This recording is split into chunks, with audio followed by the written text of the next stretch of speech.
په دې ویډیو کې به تاسو هغه وسایل چې د مسلمانانو ته د تعذیب ورکولو لپاره صلیبیانو استعمالول وګورئ.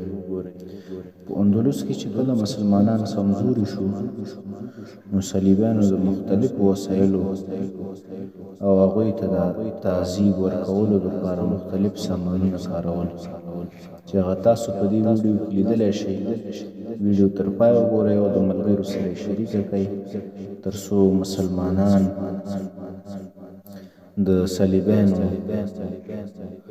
د فجایعو او د ظلمونو څخه خبر شي، چې دوی هر وخت د مسلمانانو سره څومره ظلمونه کړي دي، او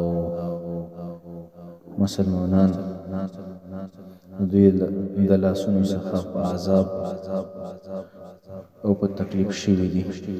ویډیو تر پای وګورئ او د ملګرو سره یې شریک کړئ،